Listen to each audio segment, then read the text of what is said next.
వాక్యం.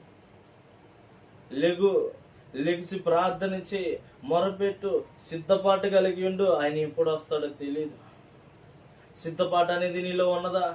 సిద్ధపాటు జీవితం అనేది ఉన్నదా? దేని కొరకు నువ్వు బ్రతుకుచున్నావో, అసలు నీ పిలిపేంటో, నీ ప్రయాస ఏంటో, నీ ప్రణాళిక ఏంటో దేవుడి దగ్గర నువ్వు అడగగలుగుతున్నావా?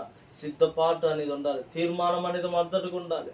రెండవదిగా సిద్ధపాటు అనేది, ఆయనలో తీర్మానం ఉన్నది కాబట్టి ఆ యొక్క 33:17లో ఆయన అన్నాడు, 15లోనేమో అయ్యా నువ్వు వస్తేనే మమ్మల్ని తీసుకెళ్ళి, నువ్వు రాకపోతే వద్దన్నాడు.